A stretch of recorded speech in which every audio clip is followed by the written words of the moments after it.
like you kind of found the specific story and then kind of like branched out into like the bigger like issue there of like covering up the sex scandals within the Catholic Church, and writing about the Catholic institution in general. But like, do you ever just kind of really want to expose a certain situation or topic and then kind of like shop around for for like a more concrete story that would like that would be better for print? And yeah.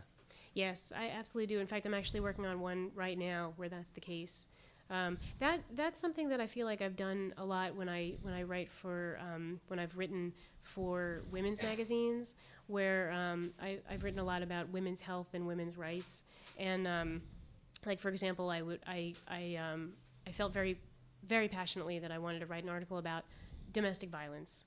I had heard a statistic that it takes a woman, a domestic violence survivor. Geez, and now I'm going to forget the statistic. It was so amazing.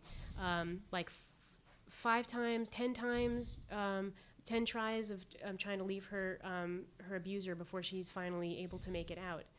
And I was just so struck by that, and I wanted to understand. I felt like I need a way to understand what that means and how to dramatize that, you know.